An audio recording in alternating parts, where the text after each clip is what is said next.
Okay, let's start. Welcome natin sa ating Wednesday Bible study si Sister Darcela.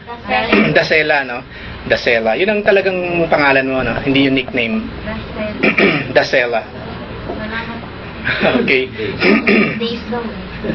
Nakadalawang-dalo na siya sa prayer meeting. So this is the first time na nakadalo naman siya sa Wednesday Bible study. For your information, yung pinag-aaralan namin kapag Miyerkules, nasa parting theology na siya. No, ang pinag-uusapan na dito si Jesus Christ, the Father, the Holy Spirit. So, theology, yun ang topic every Wednesday. At as of now, knowing God the Son, knowing the Lord Jesus Christ, yung ating topic. The reason na pinag-aaralan natin ito, even though marami na namang nakakilala kay Jesus Christ,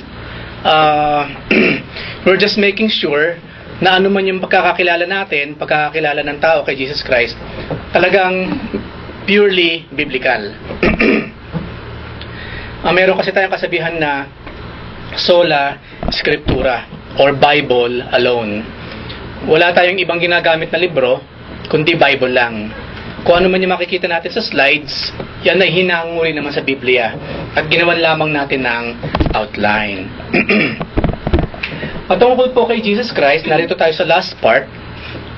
Ilang buwan daw natin pinag-aralan to, in knowing God the Son? 6 months, ano? More or less 6 months. At after nitong gabing ito, next Wednesday, sisimulan naman natin, knowing the Holy Spirit. At isa pang napakagandang pag-aaral, yung patungkol sa Holy Spirit. So pag-aralan natin ngayon, ituloy natin, babasahin ko muna na mabilis yung pinag-aralan natin last time, bago yung mismong slide na naka-present ngayon. Pinag-aaralan natin yung Christ's threefold office, bilang prophet, bilang priest, saka bilang king. At last time, nagkaroon tayo ng overview kung paano si Jesus Christ ay naging prophet, naging priest, at naging king. Paano siya naging propeta, paano siyang naging saserdote, at paano siya naging hari. In the Old Testament, there were 3 consecrated offices which were anointed by God Himself: prophet, priest, and king. Sa isang kaharian kasi, especially biblical na kaharian, hindi pwedeng mawawala yung tatlo. Of course, kapag merong kingdom, dapat may king. So may king. Hindi lamang yun, sa Old Testament, especially sa panahon ni David, hindi pwedeng walang prophet. At ang prophet by that time, si Samuel at si Nathan. Kasi sila yung magiging, bukod ang Ama, ang Diyos, nakikipag-usap kay David directly, ginagamit niya rin yung mga prophets para makipag-usap naman kay David at the same time para sa taong bayan. Kung ano yung sinasabi ng Lord, mensahe niya sa taong bayan, ipinapadaan niya sa prophet. At yung priest, sila naman po kasi yung bahala sa temple works, sa temple ministry. Sila yung mga saserdote na tinatawag. Kung paano yung prophet, sila yung spokesperson ng Diyos para sa bayan. Yun namang priest, ang trabaho nila, sila naman yung spokesperson ng mga tao para sa Diyos. So hindi pwedeng mawala yung tatlo. Dapat may king, merong priest, merong prophet, at yung pong tatlong yon, ministry lahat ni Jesus Christ. Ginampanan po lahat yan ng ating Panginoon. The prophet represented God to the people. He was divinely anointed and commissioned to receive messages directly from God and proclaim them to the people. Kung ano yung laman ng puso at isip ng Diyos, sinasabi niya sa prophet, at yun naman nasasabi ng propeta. Wala pong sinasabing propeta na ganang kanya lang. Mababasa po natin sa Old Testament, nasabi ng Panginoon, kung merong someone nagsasabing siya'y prophet from me, tapos yung mga sinabi niya hindi naman nagkatotoo, then that prophet is presumptuous. Yung mga sinasabi niya ay ganang kanya lang, hindi talaga nanggaling sa akin. At maraming ganyan kasi nowadays. Noon hanggang ngayon, maraming false prophet. Pero sa Biblia po, makikita natin lahat ng mga propetang anointed ng Lord, commissioned ng ating Lord. The priest represented the people before God. He was divinely anointed and commissioned to make sacrifices for the people and intercede for them before God. Nung araw, even though pwede namang ang tao mag-pray sa God, sa Father, kay Elohim, kay Yahweh, pwede naman silang mag-pray, wala namang masama. Pero mahalaga yung papel ng priest. Kasi nga ang priest ang ang nangunguna sa temple works. Siya yung nag-aalay doon sa temple. Kasi noong mga panahon na yon sa Old Testament, buhay na buhay pa yung pag-aalay ng mga hayop. Okay?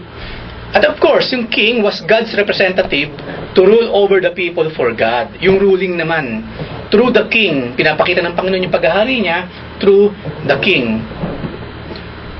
He was divinely anointed and commissioned to rule over the people righteously, fairly, and justly. Diyan sa tatlong binanggit ko po, makikita ninyo yung mga salitang divinely anointed and commissioned. At wala pong ibang divinely nag-anoint at nagbigay ng commission kundi God Himself. Diyos po mismo ang nagsabi noon, ang nag-anoint at nag-commission, hindi po tao. Hindi tao ang mag-anoint sa'yo, hindi tao ang magko-commission sa'yo at ikaw ay propeta na.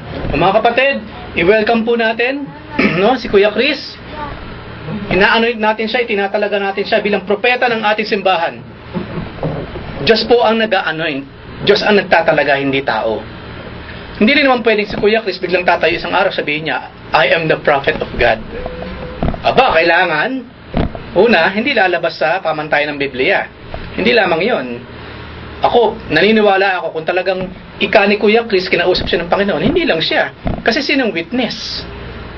Dapat may witness Yung mga taong pinag-uusapan natin, yung mga prophet, yung mga priest, yung mga king, lahat po yan ng italaga, may mga witnesses. At ang number one witness po ang Diyos. Pangalawa, yung mismong mga taong kung saan ni isa, yung Espiritu ng Panginoon ang kumikilo sa kanila. At may mga signs and wonders, syempre. May mga senyales. Kaya po ito, yung tatlong binanggit natin, the Lord Jesus Christ fulfills all of these offices. Mabanggit sa Old Testament na after Moses, merong great prophet na darating after niya. That is the Lord Jesus Christ. Of course, yung high priest, meron din naman sang-ayon sa order ni Melchizedek, pero of course, better than Melchizedek. Kasi si Melchizedek, tao siya, namatay siya. Pero itong priest na ito, which is the Lord Jesus Christ, wala siyang kamatayan. He lives forever to intercede for us throughout eternity. And of course, the King. Jesus Christ is the King of Kings and the Lord of Lords. Sa Old Testament po, merong tinatawag na pre-existence ng ating Panginoon. Yun yung mga term. Yung mga pre-incarnate. Yung kasi mga term na yan, sa theology lang natin ginagamit yun, mababanggit. Na kadalasan, kapag binanggit mo yun sa mga lay members, hindi na naintindihan. Pre-incarnate Christ, meron siyang tinatawag na pre-existence. Ibig sabihin, bago siya nagkatawang tao, nag-e-exist na siya. Because Jesus Christ is God. God in the flesh. Ngayon po, para hindi na tayo masyadong mapahaba, pag-usapan natin kung paano sinabi sa Biblia, babasahin ko na lamang ito kasi last time na pinag-aralan natin, paano siya naging propeta. Una, yung pagka-prophet po ni Jesus Christ predicted nga po in the Old Testament. At binasa ni Jesus Christ sa aklat ng Lucas chapter 4, kinote niya yung Isaiah 61:1. Ang sabi, binuksan ng Panginoon yung scripture, tapos ito mismo yung binasa ng Panginoon. Sabi niya, the Spirit of the Sovereign Lord is on me. Because the Lord, si Yahweh, has anointed me to proclaim good news to the poor. He has sent me to bind up the brokenhearted, to proclaim freedom for the captives, and release from darkness for the prisoners. At hindi bang ending yung sinabi ng Panginoon, after niyang basahin to, itong kasulatan na ito ay naganap na sa pamamagitan niya. Kaya nga yung mga taong nakikinig by that time sa synagogue, nagalit, at magtataka sila, sino ito? Kumbaga sa panahon natin ngayon, lakas naman ng loob nito. Siya daw yung sinasabi sa Biblia. At maraming ganyan. Maraming ganyan, yung nagka-claim ng something na hindi naman sinabi sa Biblia. Ano na naging reaction ng tao? Siyempre, really? Really? Ikaw mo, propeta ka ng Panginoon? Nasaan ang pruweba? Ganon din ang ginawa kay Jesus Christ. Pero ang kaibahan kay Jesus Christ, totoo yung sinasabi niya. Talagang siya yung pinag-uusapan. Predicted in the Old Testament. Hindi lamang yon. Yung kanyang pagiging prophet ay itinuro sa New Testament.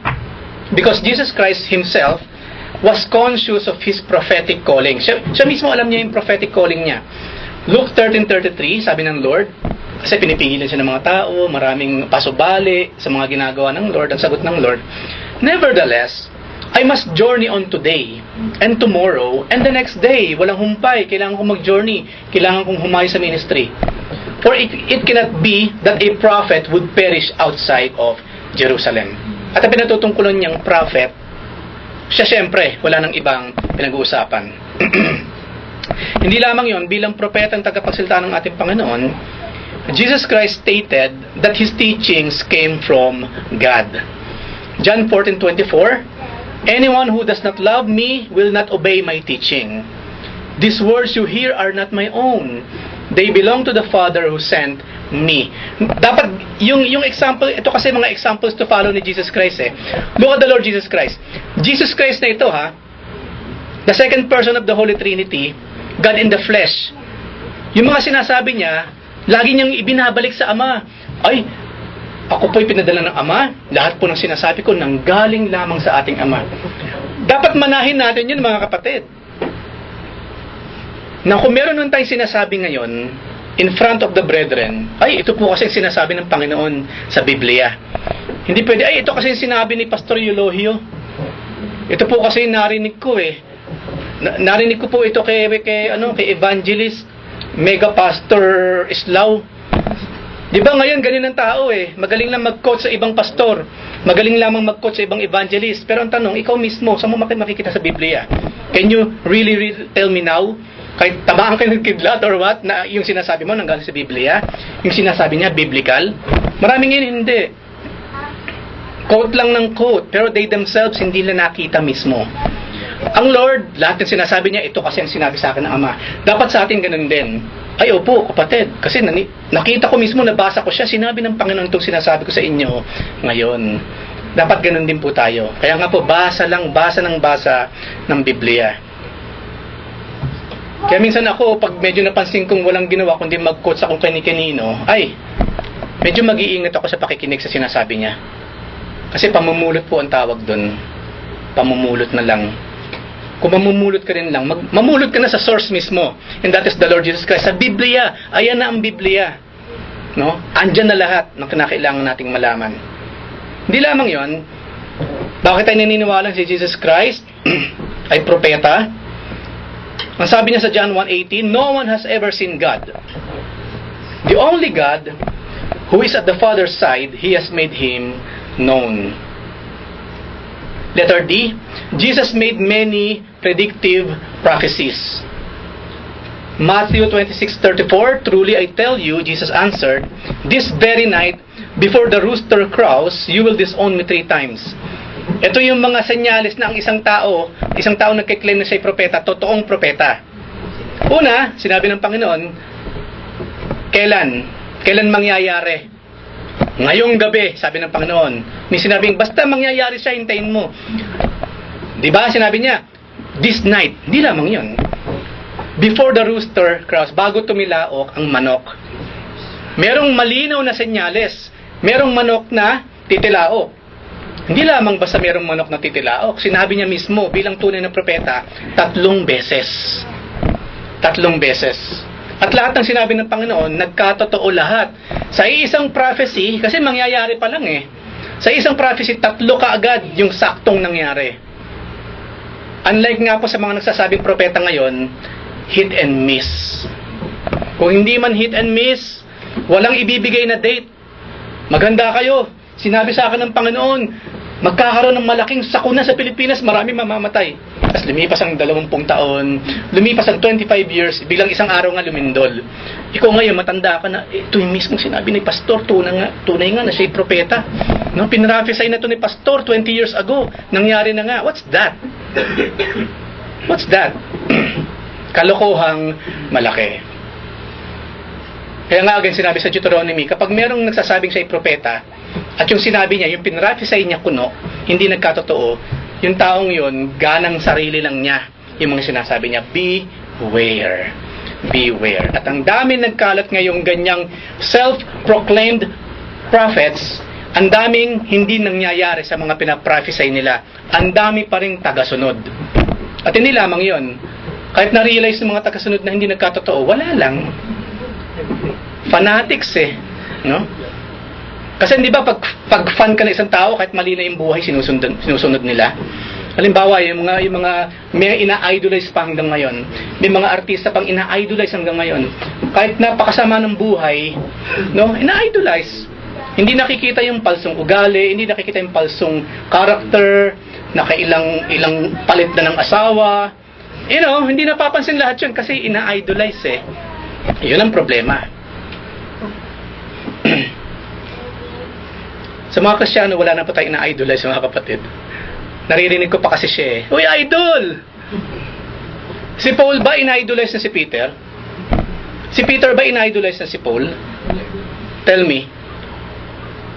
Extreme. Si Paul ba ina-idolize na si Jesus Christ? Tell me. Minsan ba sinabi sa Biblia, and Paul, the Apostle Paul, idolized Jesus Christ? Meron bang sinabing ganun sa Biblia? Hindi. You know why? Because the term idol, hindi po nilalapat sa tunay na Diyos. Sa mga makamundong bagay lamang ginagamit 'yun. Bakit hindi ginamit? Jesus Christ na nga. Dapat pwede na natin sang i-idolize kasi Jesus Christ na 'yun eh. Pero bakit hindi ginamit sa Biblia? Hindi kasi tama. Imitate. Ha? Imitate po. Imitate 'yan. Imitate Christ, no? Maging sa atin, wala sa ating ina-idolize dito. Ma-inspire tayo sa bawat isa. Pero to idolize someone, hindi po 'yan biblical teaching. No, hindi po. Kung nasa showbiz kayo, sige. Kung nasa mundo pa kayo hanggang ngayon, sige. Pero po sa Christianity, hindi na. Maminsan-minsan isipin nyo, teka muna, si Jesus Christ nga ba ginamitan ng term na idolize? Wala, di ba? Then, don't use it. Don't use it. Kasi po hindi tama. Hindi lapat sa character at hindi mismo lapat sa teachings ng Biblia. So, panghuli po, medyo napahaba yung ating introduction, alang-alang sa ating sister. Hindi lamang yon, his life and actions reflect the spirit of a prophet. Ang sabi niya sa chapter 17, verse 16 ng John, I have manifested your name to the people whom you gave me out of the world. No, yours they were, and you gave them to me, and they have kept your word. Yan yung espiritu ng isang propeta, yung pagiging mapagmahal sa bayan na pinangalaga sa kanya ng Panginoon. Letter F, hindi lamang yun. Common people recognize Jesus Christ as prophet. At sabi ng babae doon sa balon, Sir, I perceive, nakita ko po, that you are a prophet, na kayo po ay propeta. Kasi yung mga sinasabi ng Lord, yung mga nalalaman ng Lord, hindi malalaman, hindi masasabi ng simpleng tao, kundi na isang propeta lamang. So, number 3, panghuli, it is evident from Christ's entire earthly ministry that He fulfilled the office of prophet. He represented God to the people. He came from God, received His message directly from God, and delivered it faithfully and fearlessly to the people. Ngayon po ang tanong ko, kung wala na palang propeta ngayon, at nakita natin ano raw yung ministry ng prophet, spokesperson ng Diyos, di ba? Tagapagsalita ng Diyos. So, ibig sabihin ba, mga kapatid, hindi na tayo pwedeng maging tagapagsalita ng ating Panginoon kasi wala na palang prophets ngayon eh. Nung matapos palang aklat ng Revelation, nang isarado yung Book of Revelation, wala nang dagdag, wala nang bawas, wala na palang prophets. So, paano ngayon yan, mga kapatid? Paano natin maririnig yung salita ng Panginoon sa mga araw na ito? Kuya Chris? Kaya natin gagamitin yung claim yung pagiging prophet, pero yung ministry na ginagawa pala ng isang prophet, yun po yung gagawin. Yung nga yung tinuro ni Paul eh. Desire natin yung prophet. Ayan. At yung prophecy po na ginagawa natin ngayon, yun yung pag-share, paghahayag ng Word of God. Kasi yun din naman yung ginagawa ng mga prophets nung araw. Spokesperson sila ng God. At tayo ngayon ang spokesperson ng Panginoon para sa lahat. Wala man tayo ditong title of being a prophet, Prophet Lenlen, okay, no? Prophet Rodmart, at tawagin po natin si Prophet Arman. Lahat na tayo propeta, pero hindi na natin ginagamit, hindi na mahalaga yung yung label. Pero yung mismong ministry, yung office ng isang prophet, ginagawa na po nating lahat. Especially kung tayo mismo yung nagsasalita, no, in behalf of our Lord. Tsaka wala na pong propeta kasi tapos na yung propesya. Nandiyan na yung Biblia, buo na. Amen. Nasa Book of Revelation na nga tayo eh. Ang pinag-uusapan na doon, nasa langit na tayong lahat. Ano pa ba naman na idadagdag doon? Of course, wala na. Ngayon po, dumiretso tayo sa talagang pag-aaralan natin. Pag-usapan natin yung dalawang office na natira. Yung pagiging priest at yung pagiging king. Kung meron kayong gusto idagdag, mag-raise po kayo ng hands. Kung meron po kayong question, magtaas din po kayo ng inyong mga kamay. So, letter B. Christ as priest, representing the people before God and offering sacrifice for their sins. Ang ganda ng ministry ng ng priest. Yan ang ministry ng priest. Kung maalala ninyo, sige, mamaya na, ayoko ma-preempt. Tapusin muna natin itong patungkol sa priest. Number 1, bakit si Jesus Christ ay priest siya? The office in the Old Testament, ano ba yung priest? The office of priest is clearly defined and developed in the Old Testament. Genesis introduces us to Melchizedek, the priest king. Hari na yon, priest pa siya at the same time, of Salem or Salem. Genesis and Exodus gives us a very clear prophecy of the royal priesthood of the Lord Jesus Christ. Mababasa rin po natin yan sa Zechariah and so on and so forth. Ang isa sa patunay dyan, yung sa Exodus nga, yung mula sa after Moses, merong great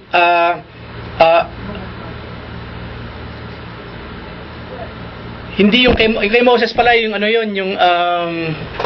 yung prophet. Kasi Moses is a prophet, no? Yung sa panahon ng mga priest by that time, no, especially kay Melchizedek, merong binanggit, especially sa Zechariah, kasi ang mga priest na mamatay, yung kasi ang dilema.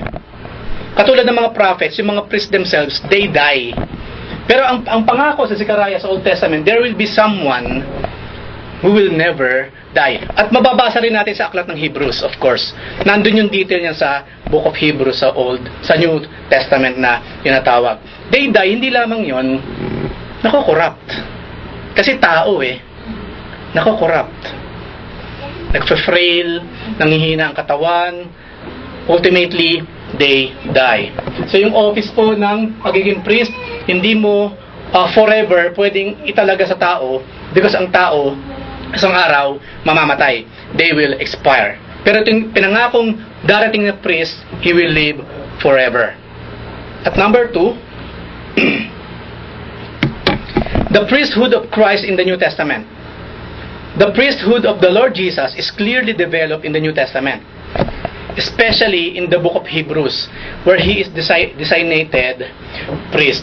Yung pong priesthood ni Melchizedek, kaya po napakahalaga ng pangalang yan. Bukod kasi sa siya priest, shaking pa at the same time. Tapos yung pong Salem, later on, ano nangyari sa Salem later on? Ano tawag sa kanya? Jerusalem. Yung pong Salem, nung panahon na yan, later on, it became Jerusalem. Kaya ngayon, may mga nagsasabi tuloy by that time, especially nung araw, nabila, hindi kaya si Melchizedek, siya yung pre-incarnate Christ? Hindi kaya si Christ yun in human form by that time? Kaso wala kasing sinasabi.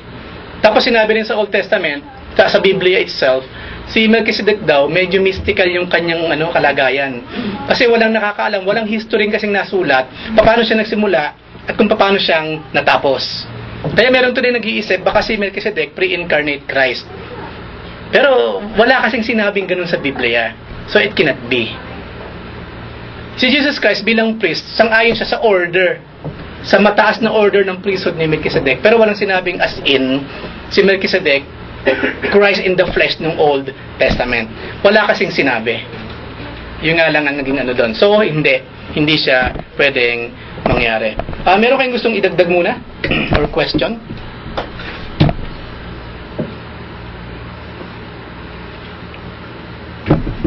Hindi po natin tinatawag na pare sa Tagalog yung priest.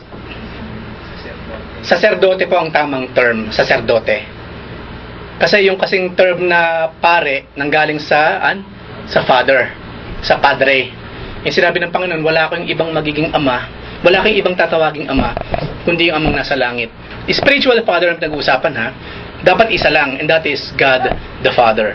Pero hindi ba nakakalungkot? Sinabi na nga ng Panginoon, wala kang ibang tatawaging father, spiritual father, lalong dumami yung mga fathers, mga pare.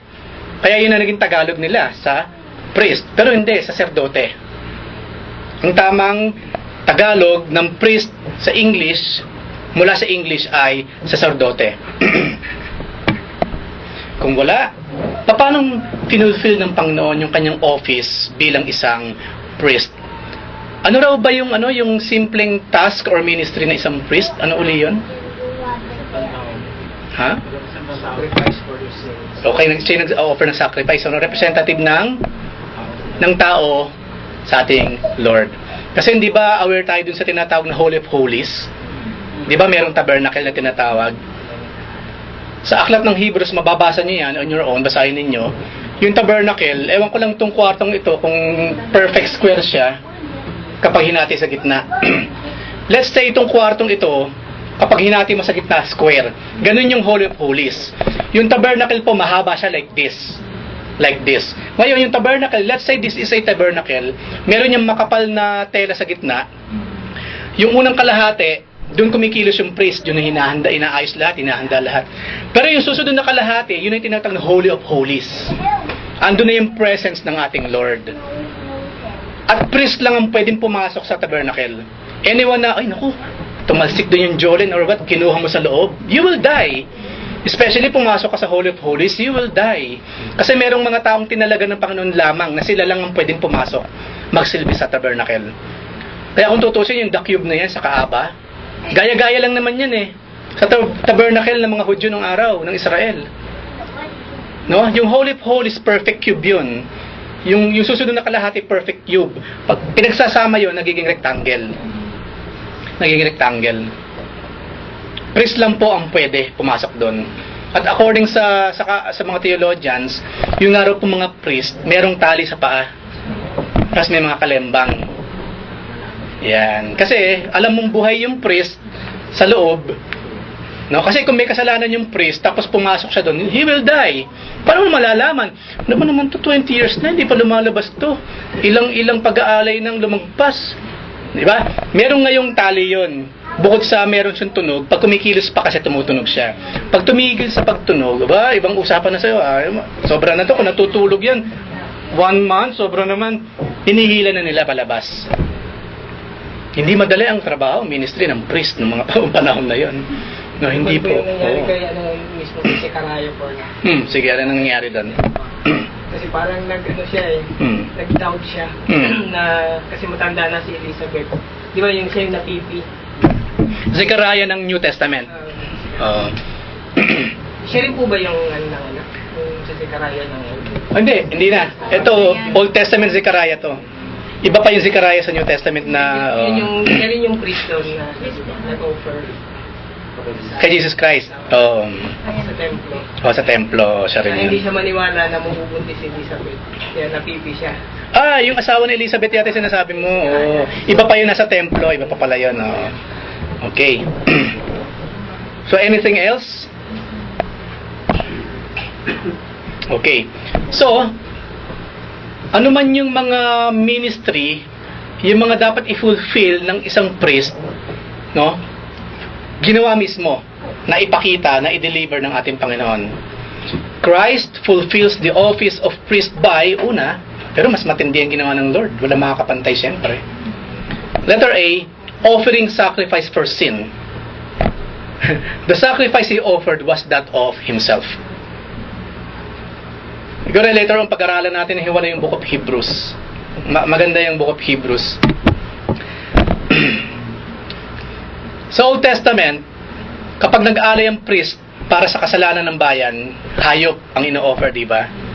Kasi di ba sa New Testament, sa Book of Hebrews, ang sabi doon, napakadali nga naman, kahit bata maintindihan eh. Hindi pwedeng hugasan ng dugo ng hayop, yung dugo ng tao. Dapat nga baliktad pa eh. Pag nagkasala yung aso mo, hugasan mo ng dugo mo. Kasi mas malinis ang dugo ng tao, supposedly, kaysa sa hayop, di ba? Pero hayop ba naman? Ang ginawa ng Panginoon, no more. No more animal sacrifices. Ang in-offer niya yung kanyang sarili. Yung dugo niya mismo ang kanyang ibinubo para sa atin. Hebrews 10:10, and by that will we have been sanctified through the offering of the body of Jesus Christ once and for all. Minsan na lamang ang nangyari na sa atin yan, mga kapatid. Di ba mag-hajj na naman ngayong katapusan ng August? Yun ang ginagawa ng mga Muslim. Pupunta na naman sila dun sa The Cube. No, doon sa area na yun sa Arafah or what. Mag-aalay sila ng mga hayop, mga tupa, mga baka. Yung mga proxy na lang umu-order na lang Ang lakas ngayon ng ang lakas ng bentahan ng mga tupa ngayon. Iba tawag lang sa telepono ito order ako ng mga 5 tupa para sa asawa, sa 5 asawa ko yan. Mga makasalanan to mga babaeng to. Kasi paki-offer po. Paki-offer. Tapos siyempre ang bait-bait nila, yung pangbangkay nung hayop, ibinibigay sa mga may hirap yun para kainin. Ang babait kasi nila pag hajj Yearly ginagawa nila yon at okay na sila again. Malinis na naman. Pero after 1 year, ang dumi-dumi na naman nila, mag-o-offer na naman every Hajj and every Hajj. Sa atin pong mga Kristiyano, once and for all. At ginawa na po ni Jesus Christ and for us. Palagi ninyo naririnig, kung tutusin, ang pinakasimpleng relihiyon sa balat ng lupa, Christianity. Lahat po ng mga nagpapahirap sa tao para mapalapit sa Diyos, ginawa ng lahat ni Jesus Christ. Yung pong mga naiwan sa ating ministry, yung pong mga pinakamadadali na, mga kapatid. Diba lagi natin ginagawa example, imagine ninyo kung kada tayo nagkakasala, isang tupang i-offer mo para ikaw mapatawad. Pandahirap na tayo, sigurado. Pandahirap tayo sa buhay. Ang mahal-mahal, magkano ba isang kambing ngayon sa Pilipinas? Sino dito yung mga merong asyenda or what? 2,000 to 3,000 pesos? Ayan ba yung mga talagang puro, yung napakalinis, walang bayad dungis na mga kambing? O baka yung mahika or what? See? Ang sinabi sa Biblia kasi, gusto ng Panginoon, perfect. Hindi lamang ba, ialay na yan. Para sa kasalanan ng pamilya. Hindi, pipiliin yung pinakamaganda, yung pinakamali. Uy, ganda ito, linis na linis Yan, sige, patayin yan. No? Which is lahat naman yung may kinalaman kay Jesus Christ. Si Jesus Christ kasi perfect offering siya. Kaya perfectly, nilinis ng Lord ang kasalanan natin.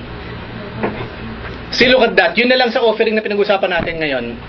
Kung wala itong Hebrew na ito, hindi sinabi. Halimbawa, sinabi sa Hebrew 10:10, at nag-set si Jesus ng example sa lahat ng tagasunod niya na kapag sila nagkasala, mag-o-offer din sila ng animal for their own sins. Imagine kung yun ang nakasulat. Sino ba sa atin makakagawa nun? Di ba? Sino? Wala. Yung pong pinakamahihirap na ministry ng Christianity, ginawa na lahat ni Jesus Christ. Ano man po yung naiwan sa ating lahat, madali na po yan, mga kapatid. Pinakamadali. Kaya nga po ang tanong, kung yung mga pinakamadaling ministry ng iniwan ni Jesus Christ, hindi mo pa magawa, paano pa? Napakadali na ministry na binigay sa atin ng Lord, di ba? Paano kung minsan bumukas ang langit, biglang lumagpas dito yung liwanag ng langit, sinabi ng Panginoon, sige, this Friday, para maiba naman ang inyong pagsamba sa akin, pumunta kayo sa Batha, maghayag kayo sa mga Muslim. Paano na kaya? Paano pa natin magagawa yun? Kung sa mismong loved ones natin, hindi mo magawang mag-evangelize. Tell me, sariling nanay mo nga, hindi mo ma-evangelize. Sasabihin pa ng Panginoon, doon pumunta ka ng Batha. Pasukin ninyo yung bulwagan at mag-Bible study kayo doon. Tell me, totoo ba yung sinasabi kong yung pinakamadaling ministry ng iniwan sa atin ng Panginoon o hindi?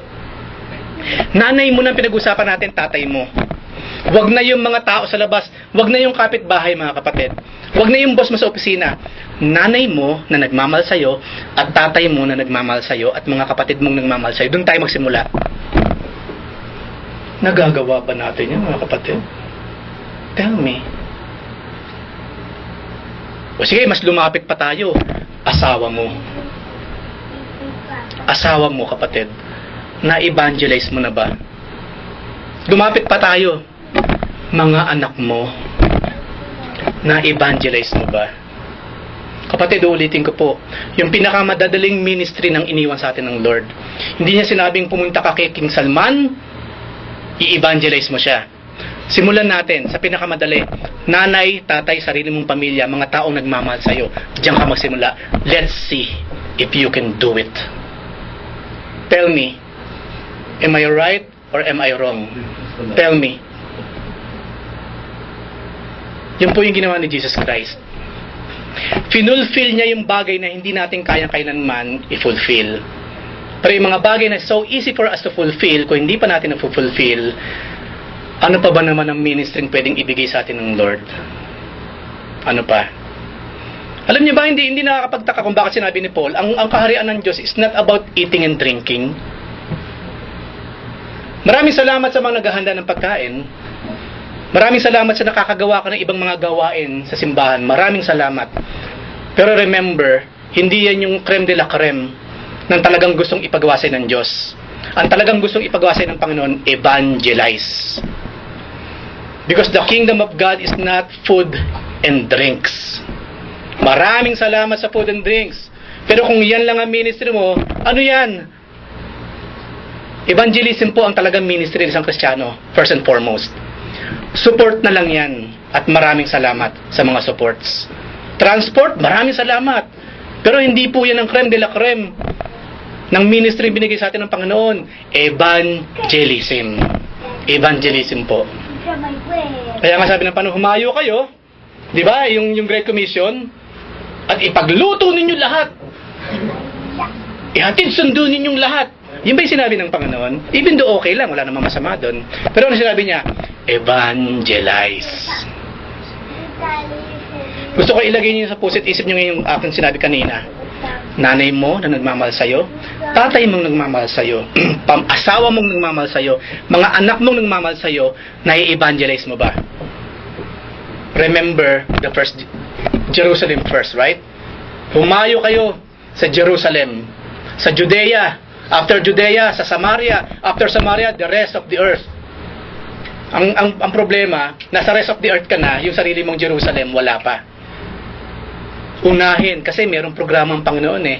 Jerusalem first, after mong evangelize ang Jerusalem mo, ang pamilya mo, then ano raw? Judea. After ng Judea, then Samaria. Lalayo ka pa ngayon. After Samaria, the end of the earth. The earth. The world. No?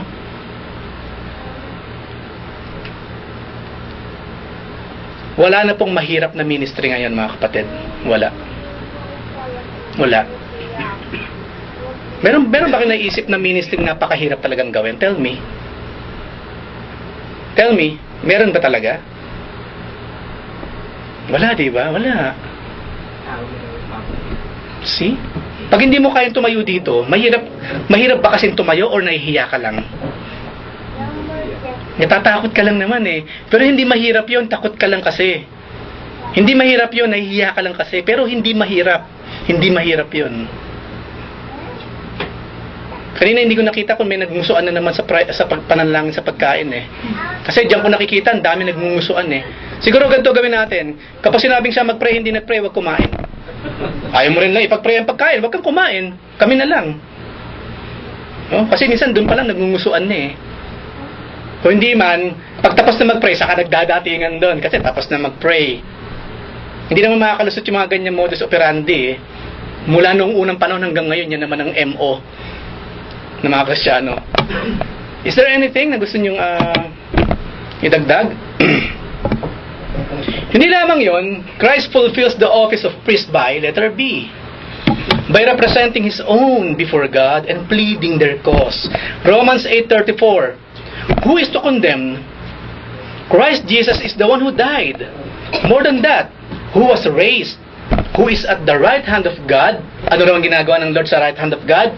Who indeed is interceding for us.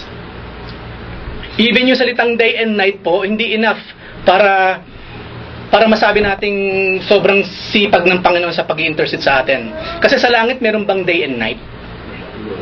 It's always day. Walang katapusan. Ang hirap imagine ninyo, ano? Walang night. Tagal naman maggabi, gusto ko na matulog. Wala, doon, talagang araw, laging umaga. No? Laging umaga, at ang Panginoon, lagi siya nagpe-pray every day throughout eternity for us. Ngayon, kung merong mga human priest, ang pagka-priest ng ating Panginoon ay unique. Ano naman po yung unique characteristics of Christ's priesthood? Kanina nabanggit ko na, ito naman yung reason kung bakit ko nabanggit yung nabanggit ko kanina. Letter A, ang kaiba ni Jesus Christ sa ibang priest, Jesus is a sinless high priest. Si Moses, propetang naturingan, salbahe, di ba? Murder eh. Mainit ang ulo, high blood. No, sinabi ng tapikin lang yung bato, hinambalos yung bato. Si Abraham, sinungaling, sariling asawa, ibibigay na ganon. Di ba? Hindi sinless si David. Yung ginawang kasalanan ni David, ni isa sa atin dito, walang gumawa eh. And yet, tinawag nga raw siyang the God after man's own heart. Pabor lang talaga ng Diyos, Because indeed, God is a good God. Mabuti lang kasi talaga ang Panginoon. Pero, ang kagandahan nga, ayan ngayon sa Jesus Christ. Hebrews 7:26. For it was indeed fitting that we should have such a high priest. Ano raw si Jesus Christ? Holy, innocent, unstained, separated from sinners, and exalted above the heavens. Nakakatuwa, Pwede namang ipagkibit-balikan lang ng Panginoon, napaka-imperfect nitong mga priest na ito. Pero sige, hayaan mo na yan. Good God naman ako at binigyan ko na rin lamang sila ng favor, sisigihan ko na. Hindi ibinigay niya pala yung anak niya, yung kanyang perfect son, to be the priest for us. Hindi lamang yun, ang kaibahan ni Jesus Christ sa mga taong priest, bukod doon, Jesus is an exalted high priest. Hebrews 9:24. For Christ has entered not into holy places made with hands. Kaibahan yung mga simbahan ngayon, Napaka-ingrande, napaka-garbo. Pero ang Panginoon daw hindi. No? For Christ has entered not into holy places made with hands, which are just copies of the true things, but into heaven itself, now to appear in the presence of God on our behalf. Maring dito natin kinukuha yung example na si Satan kasi accuser siya, di ba? Yung Satan kasi ibig sabihin nun kalaban ano ba sa English yun? Kontrabida, let's say, no? Tapos wala siyang ginawa kundi bantayin yung buhay natin. Pag medyo nagkamali na, sinungaling, tingnan mo, sinungaling. Ganun si Satanas, accuser siya. Kung hindi man ganun, wala siyang ginawa kundi ipaalala yung nakaraan natin. Dalo-dalo ka pa ng prayer meeting sa Wednesday Bible Study, salba-salbahin mo naman, maldita ka. Ganun siya Hindi ba pinapaalala niya yung nakaraan, di ba? Kung si Satan na nagpapaalala sa atin lagi ng nakaraan natin, maintindihan mo pa kasi si Satanas yun Pero kung kapwa mo tao lagi nagpapaalala sa'yo, dapat dumarating ng time, nire-rebuke yan. Kapatid, nakaraan ko na yun. Huwag lang natin hukayin pa. Kung gumagawa tayo ng magandang example, wag lang to the point, hinuhukay mo na yung nakaraan. Kaya nga, hindi ba po, pag merong tumatayo dito, hanggat maaari, wag mo na sabihin na, mga kapatid, maraming salamat sa Panginoon. Binago niya ako, kasi po dati akong rapist. May mga katabi lang akong babae talaga, nire-rape ko na. Hindi na mahalaga yung kapatid, Kung sino ka man noon, that's finished. Hindi nga raw nagkikip ng record of wrong ang Panginoon Diba? Diba sabi ni David, Lord, maraming salamat. Hindi ka nagkikip ng record of wrongs na nagagawa ko. Kasi kung nagkikip ka ng listahan ng mga maling ginawa ko, wala na. Hindi na ako makakatayo ever sa inyong harapan sa kahihiyan. Pero ganun kasi ang Lord, pag nagpatawad siya, start from scratch. Kumbaga sa bond paper, puting bond paper na ulit. Hindi siya nag-iiwan na, nilinis ko na pero maglalagay ako ng tundok para hindi mo malimutan. Hindi. Ang gusto ng Panginoon, limutin din natin. Kasi nilimot niya nililimot niya. Yun ang kaiba ng Panginoon. Ganun siya kalinis. Ganun siya sa presence nating ating Ama. Kapag si Satan, ina-accuse tayo, ang gagawin ng Panginoon, nilinis na yan ang aking dugo. I died for that person. I died for that person. Kasi alam naman natin yung eksena sa Job, di ba? Mahilig talaga si Satanas nung ganun Accuser talaga Father, tingnan niya, arte-arte niya, di ba iyak-iyak pa? Kaya, ganun si Satan. Kung hindi man yung father, yung bubulungan niya ng ganun, yung kapwa natin mga kapatiran mismo. Kaya minsan, ingat din tayo. Especially kung meron tayong suspicious mind. Minsan kasi may mga tao suspectyoso lang talaga Yung mga intrigero na tinatawag, mga konting kilos, ano yung ibig sabihin yan? Yung mga walang kabagay-bagay, gagawa na intriga. Si Satanas kasi ugali niya yun Huwag tayo. Huwag tayo mga kapatid. Hindi tayo ganun. Dapat katulad din tayo ng ating Panginoon. Is there anything na gusto niyong sabihin? Sister, baka meron kang gusto itanong? Masyado ba ako mabilis magsalita? Gusto mong bagalan ko ng konti? Or... okay. Hindi lamang yun, hindi lamang sa unique yung priesthood ni Jesus Christ. Of course, Christ's priesthood is superior to all others. Una, why? It is continuous. Dire-diretso. It was not assumed from a predecessor. Hindi niya minana kung kanino. Nor will it be passed on to another. Hindi. Hebrews 7:24. But he holds his priesthood permanently because he continues forever. Ganun lang kasimple. Hindi siya nangihina, mahal na priest, yung po bang prayer request ko na idulog niyo sa Ama? Ako nga pala, nalimutan ko. Yung mga naging malilimutin na, no? Di ba? Ang tao kasi ganun habang tumatanda eh. Ipag-pray niyo po ba yung mahalagang prayer request ko? Naku, pasensya ka na, nilimutan ko na naman. Susunod, isulat mo na sa kamay ko or what? Ang Lord, hindi siya ganun. Hindi siya ganun. Talaga naman, hindi lamang sa, hindi niya makakalimutan, talagang dire-diretso, walang patlang. No? Ganun natin, Panginoon. Hindi lamang, isa yun sa gusto ng Panginoon na makita sa atin, yung consistency. Ano ba sa Tagalog yung consistency? Yung consistent. Tuloy-tuloy, ano? Walang patlang. Dapat po tayo bilang mga Kristiyano, since ang sinusunod natin Panginoon consistent, maging consistent din tayo. Hindi po uubra sa ministry yung pong hindi consistent. Hindi po pwede yung ganun. Hindi po pwede yung ningaskugon. Hindi po pwede. Kasi high calling ito eh. Hindi naman ito parang nag-part-time ka lang.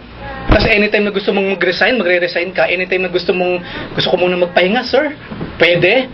Hindi, ang ministry po hindi ganoon. Kasi ang sinusunod natin permanent eh. Consistent sa ginagawa niya. Dapat po tayo ganun din, mayroong consistency. Mahirap po yung ano ba tawag dito? Urong sulong, no? Ningaskugon. Hindi po pwede yung moody sa ministry. Hindi po pwede yung moody. Ang Lord kasi hindi naman siya moody eh sa pagpapakita ng pabor. Highly favored tayo mga kapatid eh. Imagine ko isang araw ang Panginoon na yamot siya. Pagod na ako. Magde-day off ako. Isipin niyo kung ang Panginoon may day off siya. Yung may pelikula niya sa atin dati, isang araw walang Diyos. Imagine, isang araw lang humingi ang Panginoon sa atin ng day off. Mga anak, no? Napapagod na ako, no? Mawawala ako na isang araw sa buhay ninyo. Sa tingin niyo ano mangyayari sa atin in one day na walang Diyos? What will happen to us? Chaos. Amen. Di lamang yun, lalapangin tayo ni Satanas ng mga demonyo. Lalapangin tayo ng kalaban mga kapatid in just one day. Baka hindi lang one day, 1 second mga anak. 1 second in eternity lang ang hinihingi ko, no? Second off. In just 1 second ang kalaban, gagawin niya lahat to destroy us. Alam ko yung mga bata kami pag biyernes sa akin. Takot patayan ko sabi niya. Dahil takot kami masugatan. Ba? Ganun ba yan? Kasi hindi daw gagaling. Kasunod na Biyernes Santo pa ulit gagaling. Ganun ba yun? Grabe yan, no? Tapos mga iba, saya-saya. Tayo, malaya tayo. Ganun ang mga buhang bibig. Mga evil naman yung... Patayan Diyos! Yes! Parang ganun. Kasi linggo pa yung pagkabuhat. Oo nga. So may Sabado pa. Dalawang araw halos or what? Saka yung mga anting-anting. Lumalakas yung... Isipin mo, no, pagpatayang Diyos, malakas ang anting-anting. Hindi ba sila nagtataka doon? Parang may Satanas yata ito. Kaya nga eh. Totoo nga, no? Di ba? Yung pelikula, alam ko, 1 linggong walang Diyos. 1 linggo ba yan? Isipin mo yan. Kung 1 linggo pang walang Diyos. No? Kasi kung sabi mo kanina kuya, kung seconds lang na... Kasi mangyayari yun sa end times. Yung bibitaw na. At talagang yung babagsak ang buwan at araw. Chaos talaga. Chaotic talaga. Kasi di ba sabi na pag-aralan natin last time na siya ang humahawak kung bakit yung mga planeta hindi nagbabagsak. Amen. Kung mag-day off siya, wala na. Imagine, bumubulusok tayo sa sa universe, no? Amen. Naglalaglaga na niya. Aba kaya advance na lang yung ikot. Kasi mawawala siya ng isang araw. I-advance ko na. Na-imagine that, ano?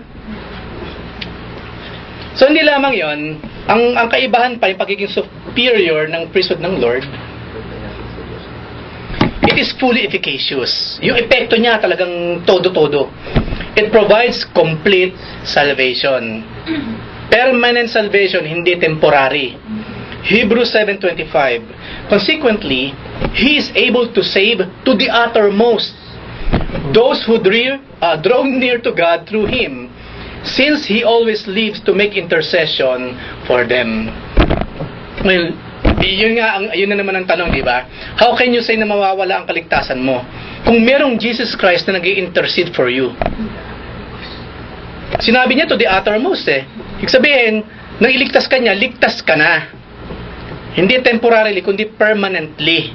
Paano nagkasala ako? Kaya nga meron Jesus Christ, nag-i-intercede for you. Ano ba ginagawa ng mga intercessors?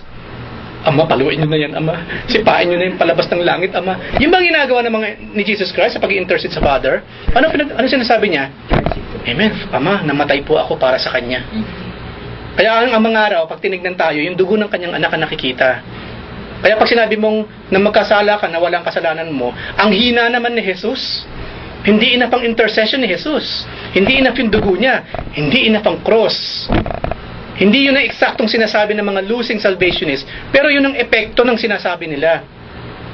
Minamaliit mo ang ginawa ng Diyos sa'yo. Ako yan. Anong klaseng kasalanan para mawala Ang kaligtasan. Kasi ang kasalanan, di ba, wala namang level yan Yung mga nakalimutan. Sin, ano? Sin, wala, malaki, maliit, sin yan Amen. Hindi ka Let's say, merong isang tao, totoong ligtas siya. No? Talagang nireveal kunyari sa atin ng Panginoon, ligtas to. So, yun pinag-usapan nating tao ligtas. Wala siyang kasalanang pwedeng gawin na ikapapahamak pa niya sa impyerno. Wala na. Kasi ligtas na siya Ligtas na siya. Pero ang kaibahan, kapag talagang ligtas na siya, nagkakasala man, hindi siya nang papatuloy. Merong epekto yung kaligtasan sa mismong buhay ng tao. Yung conviction. Ha? Kasi nandun yung Holy Spirit ko Amen. Conviction. Kasi wala sa kanyang Kristo. Amen. Amen. Ngayon, alam ko may extreme question, halimbawa, katulad nito. Meron din kasi nagtanong, paano Kuya Eric? Okay, ligtas ng siya, walang kaduda-duda, ligtas siya. Nagpakamatay. Ang sagot ko ganito. Kung talagang ligtas yung tao, at ginawa niya pa rin yun, ligtas siya syempre, kasi permanent no? Permanent kasi, pero yun nga lang, sa atin ngayon, who among us can say, ang sa atin pag-pray, Lord, nawa po, sa kabila ng ginawa niya, talagang ligtas siya, Panginoon. No? Kasi hindi kasi natin may iwasan, meron kasi mga mapagkanwari lang. Naging Kristiyano sa mahabang panahon, pero by heart, wala pa talaga yung Holy Spirit sa kanya. Marami kasing kasong ganyan. Tapos magsa-surface yung bunga ng kawalan ng kaligtasan talaga.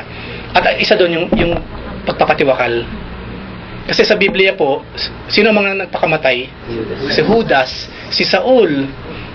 Yung mga talagang hindi sa Diyos, sila lang ang makikita nyo nagpapakamatay sa Biblia. No? Papasok doon po yung genuine na Christian. Of course. Amen. Kasi kung talagang ligtas ka, yung epekto ng kaligtasan sa iyo, hindi mo kikitilin ang buhay mo. Takot ka po na ipagkatino. Amen. Amen.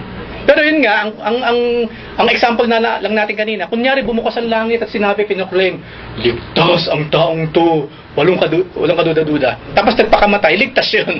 Pero otherwise, wala mo nangyayaring ganun Di ba? Amen. Pero ang katotohanan, walang kasalanang pwedeng gawin ng tao na hindi kaya patawarin ng Diyos.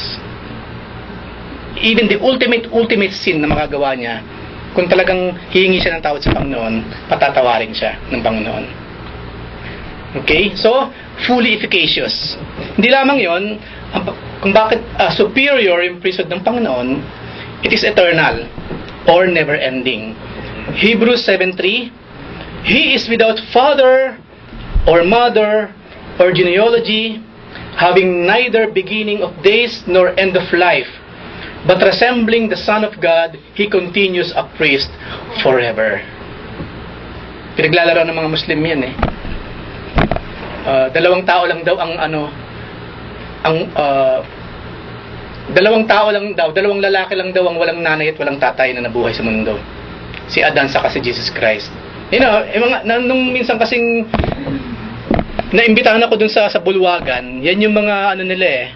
Para in a way ba para ako ma-impress sa mga nalalaman nila or what.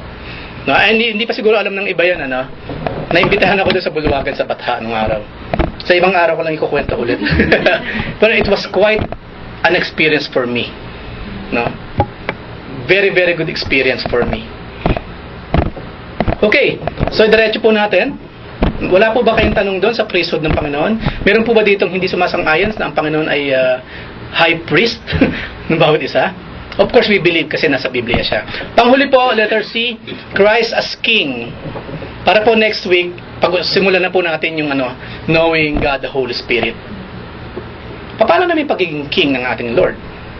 Christ as King, ruling over the people in righteousness, justice and peace as God's representative.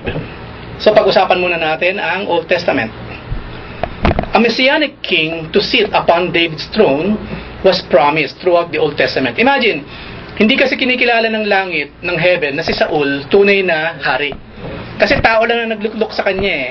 Ang kinikilala ng Diyos na totoong unang hari ng Israel, si David. Pero panahon pa lamang ni David, nung unang taong hari ng Israel, ipinangako na kaagad yung darating talaga na King of Kings and Lord of Lords. At mababasa natin yan sa Isaiah 32:1, Behold, a king will reign in righteousness, and princes will rule in justice. At Jeremiah 23:5, The days are coming, declares the Lord, when I will raise up for David a righteous branch, a king who will reign wisely and do what is just and right in the land.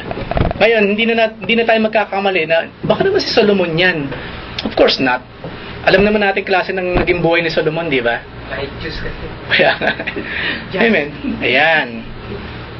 Kung si Solomon, hindi nangyari sa kanya, sa buhay niya yung nangyari sa kanya, ilan ba yung naging asawa ni Solomon? 1,000? Nag-asawa na 1,000 babae, tapos puro pagano pa. Pati yung Queen of Sheba naging asawa niya eh. Isipin nyo merong wives, merong concubine, maraming klase eh. Iba-iba yun, iba-ibang klase ng babae ang kinasama niya. Next time ililista ko yan, 4 yan eh. Iba yung asawa, iba yung concubine, iba pa yung kabit, marami sila, iba't ibang layers. Lahat yun meron sa Solomon. Kaya, nawala yung wisdom. Amen. Nakakalungkot, Nakakalungkot. Kaya may mga Kristiyano nagtatanong, si Solomon daw ba ay ligtas? Me, I believe in my heart, of course, yes. Kasi makikita natin sa aklat ng Ecclesiastes kung paano niyang na-realize yung vanity of vanities. Yung kasi Ecclesiastes, kapag binasa ninyo, di ba parang napaka-negative? Walang bagong nangyayari sa mundo. Vanity, walang kwenta ang lahat. Yun yung isip ng taong makasalanan kasi. Walang bagong nangyayari sa ilalim ng araw and so on and so forth. Dalawang nag-uusap dun yung Solomon na makasalanan, saka yung Solomon na nakaka-realize sa ginawa niyang kasalanan, at yung wisdom from the Lord nagsa-surface. Yun yung Ecclesiastes. Yung Ecclesiastes. Dual yung nagsusulatan. Pero si Solomon lang yan. Siya lang. Parang si David, pag nasa kalagitnaan siya ng pagkakasala, di ba iba yung mga sinasabi niya sa Salmo? Create in me a clean heart, O God, and renew a steadfast spirit within me.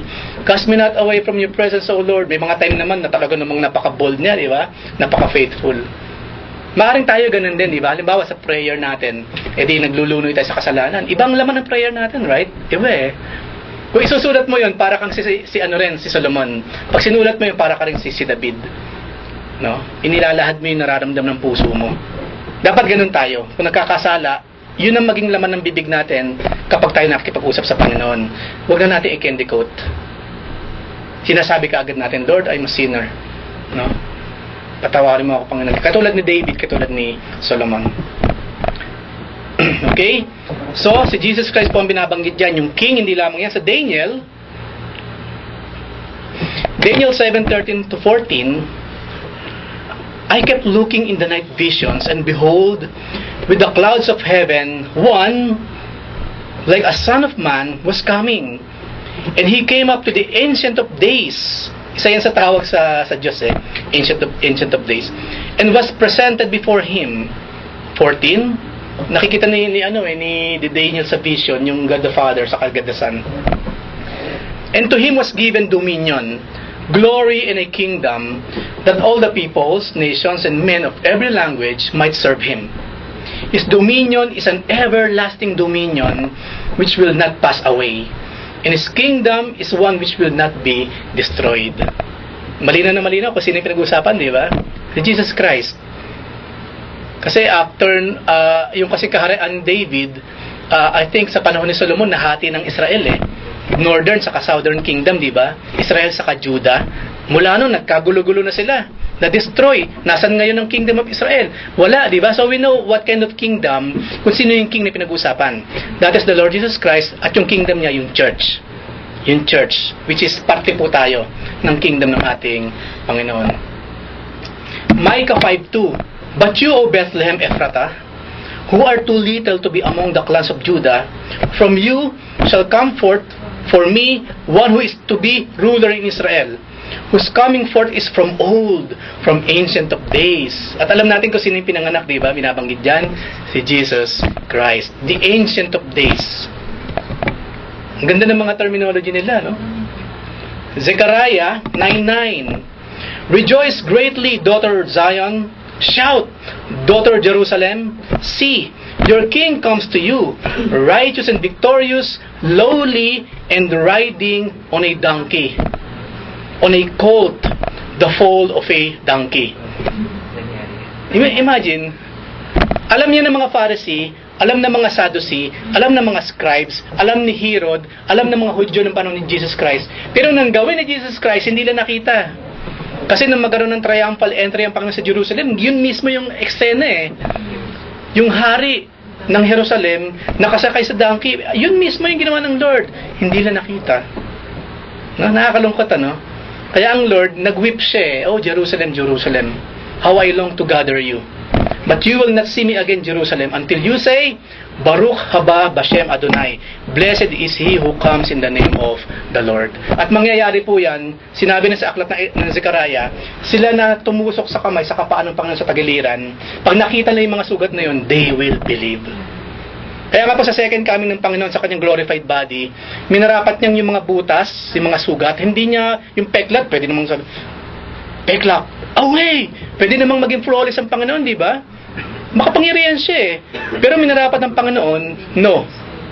Let the peklat remain. Kasi gagamitin niya yun in the future. Pagtapak ng paa niya sa Mount of Olives, titignan siya ng mga Hudyong ay hindi pa naniniwala hanggang sa ngayon.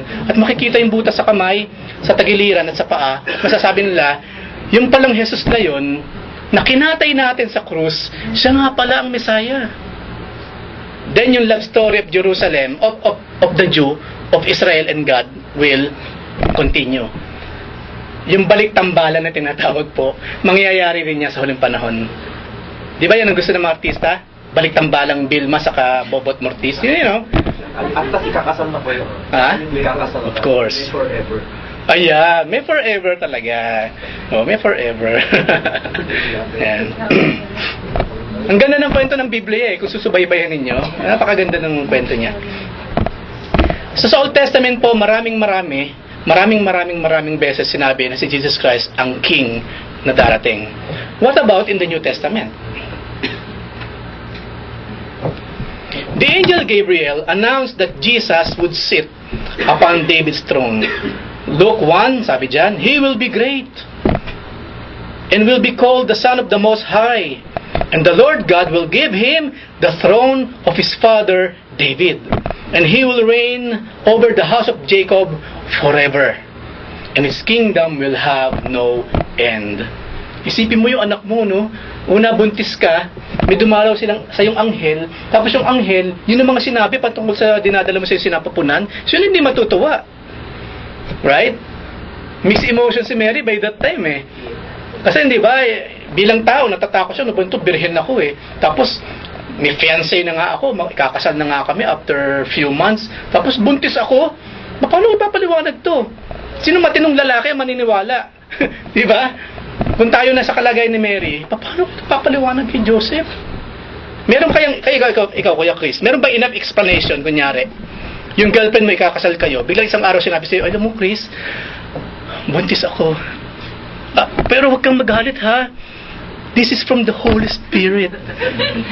Hindi lamang yun, dinalaw ako ng anghel kagabi. Sinabi niya kung sino yung batang nasa sinapupunan ko. Mahal mo ako, Chris, di ba? I mean, will there be enough explanation sa'yo, Kuya Chris, para tanggapin mo pa rin yung babae na yan? Tell me. At paniwalaan yung mga sinasabi niya? Sa ngayon po, Ako sabihin ko sa inyo, wala explanation na enough for me to accept her. Kaganda ang Panginoon din nagabos kay para Amen. Kasi kung tao talaga, talagang war. Pero ang Diyos mismo, Amen. Hindi po naman parehas ka silang kinakasabi. Yan. Kung si Mary rin lang ang pupunta kay Joseph, ipapaliwanag yung sitwasyon, hindi mangyayari. Break na tayo, kalimutan na yan. Lalo na Kalokohan. nga si Joseph na hiwalay. Oh, di ba? See? Kagandaan. Amen. Amen. Imposible na ma-persuade ni Mary si Joseph na tanggapin siya at maniwala sa kwento niya. So alam ng Panginoon, ang Lord na rin mismo nagsabi through Angel Gabriel dun sa lalaki. So sa panahon ng ngayon, kung may ganyang kaso pa, dapat si Gabriel din na magpapaliwanag sa lalaki. Hindi po pwedeng yung babae lang. Kami pangalang Anghel nila eh. Baka sabihin, sinong Anghel yun? Oo nga. Oo nga. Sabi si Anghel. Pangalan ko si Angel pa pangalan, ha? Yan. So hindi lamang yun na nagpapatunay na si Jesus Christ ay King sa New Testament, yung mga wise men, kaya nga sila tinawag na wise. The wise men came looking for the King of the Jews. Matthew 2:2, where is he who has been born King of the Jews? For we saw his star in the east and have come to worship him. Galing, ano? Mga wise men. Ngayon, pag may ganyan, hindi wise yun. Parang something else yata ito. Mga kakuntsaba lang ito, mga ito. Diba? Mga kakuntsaba. Pero yan, talagang mga wise men na pinangunahan mismo ng Espiritu ng ating Lord. Hindi lamang yan, ang patunay na siya King sa New Testament. John the Baptist announced, the kingdom of heaven is at hand.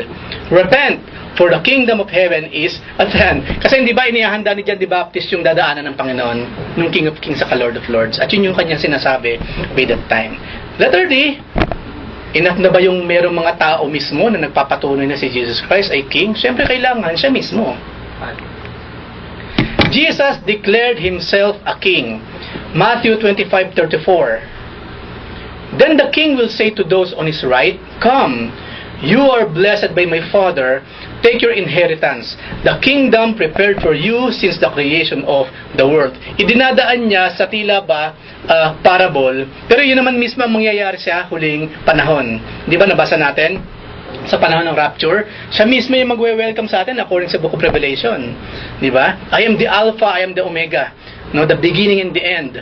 At sa kanyang hitang araw or sa kanyang sash, nakasulat King of Kings, tapos Lord of Lords. Siya mismo. Di ba, yun nga rin yung naging usapan nila ni Pilato. Tunay nga ba na ikaw yung hari ng mga Hudyo? Tapos hindi ba ibinabalik lang ng Panginoon yung tanong sa kanya? Tapos to the point, sabi ng Panginoon, ikaw ang nagsabi niyan, hindi ako. Kumbaga lumalabas din sa bibig ni mismo ni Pilato yung sagot sa kanyang mga itinatanong. Kumbaga nanguhuli lang kasi nanguhuli lang. And of course, yun nga, nabanggit natin yung Revelation sa letter E.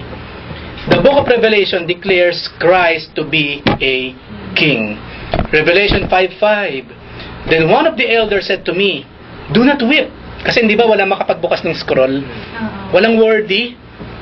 Ilang minuto ba yon? 30 minutes ba yung nanahimik ang langit? Nung pinag-aaralan natin yon, weird yun weird. Biglang nanahimik sa langit. Kasi yung scroll, walang ni isang angel man lang, angel ha, ni isa sa mga angels, hindi rin worthy magbukas ng scroll. Kaya si John, umiyak siya. Ba, Michael, hindi ka rin worthy, Michael. Ikaw, Gabriel, ikaw din. Seraphim, cherubim, wala. Walang, paano ka hindi maiiyak nun? Maging yung mga anghel hindi worthy. Paano? Do not weep. See, the Lion of the tribe of Judah, the root of David, has triumphed. He is able to open the scroll and its 7 seals. Ang ganda niyan, kaya magandang balik-balikan yung Book of Revelation eh. Especially yung part na yan. Talagang nanahimik ang langit. Panikanina lang, hallelujah! Sabay-sabay mga angels. Tapos biglang nagtanong isang angel, sino magbubukas ito? Oh, tahimik. Ang tagal naghintay. Bang naghintay na, ako po. Talagang wala eh. Wala, ni isa. May imagine ninyo yung langit na nahimik, ano? Ako, nakakatakot yun. Sabi nga natin last time sa pag-aaral natin, pag ang Diyos na nahimik, matakot ka na. Kasi hindi dapat nananahimik ang Diyos. Dapat meron siyang active participation lagi sa buhay natin. Pero biglang tila ba, parang nanahimik yata ang langit. No? Nanahimik ang Diyos. Matakot na tayo mga kapatid. No? Nakakatakot yun. Meron po ba kayong gustong i-question, itanong, or idagdag? Hanggang dyan na lamang po itong ating pag-aaral. Any wild questions? Kahit lagpas po dito sa pinag-aralan natin ngayon? Is there anything na nasabi natin na medyo malabo yata yun parang kulto yata ang pinalabasan ng sinabi niya? Is there any? Gusto natin linawin pa? Doon sa wise men, saan nila nakuha yung 3 kings? Tradition. Tradition. Para mag-rhyme sa kanta. Ayan. Maaaring nagsilalaw. Oo nga. Tapos may pangalan pa, di ba? Pero sa Biblia, wala naman silang pangalan eh. Walang bilang. Amen.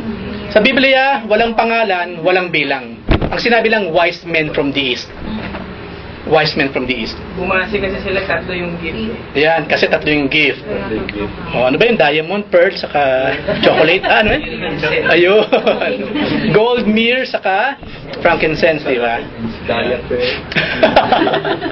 Wala ko na nagdala ng diaper. Gatas man lang. Bagay, kambing na lang ang dadalhin doon para fresh. Fresh milk.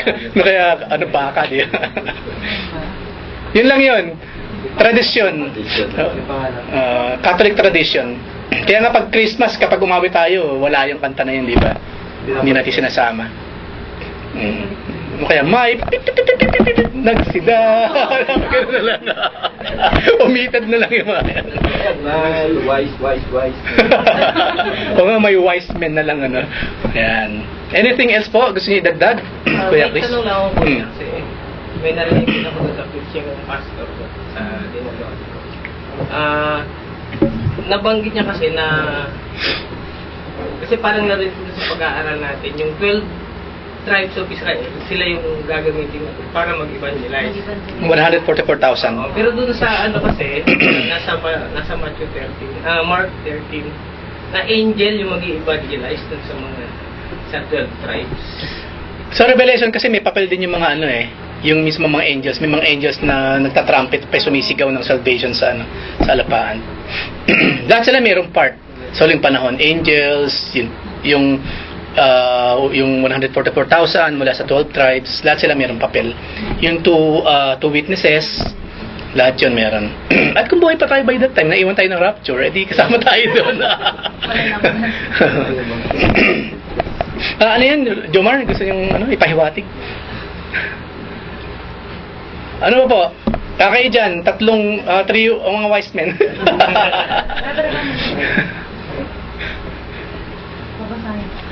Sige. Anyway, sige. Meron pong mayroong isang kasi dito sa yung parang sinamarize sa maikling parang 3 minutes lang yung Bible. Na makita doon yung kumbaga yung pag-fall ni Solomon, David. And then biglang nagkaroon ng yung naging tahimik yung 400 silent years. Yung sa Malakay yun, di ba? Dumating. Sa Malakay. Kasi merong clip na 3 minutes parang sinamarize yung Biblia from Adam, tapos kay Moses, kay Joshua, hanggang kay sa mga king na King David ang naging servant, then nag-fall down, and then biglang dumating si Jesus. Ang inaano ko dyan, kumbaga, katulad ng nabanggit kanina, siya kasi yung king na sinless. Oo nga. Karapat-dapat. Amen. Kaya kailangan talaga niya. Kaya doon sa napag-aralan din namin, talagang siya lamang talaga yung Diyos na pwedeng makapag Amen. Amen.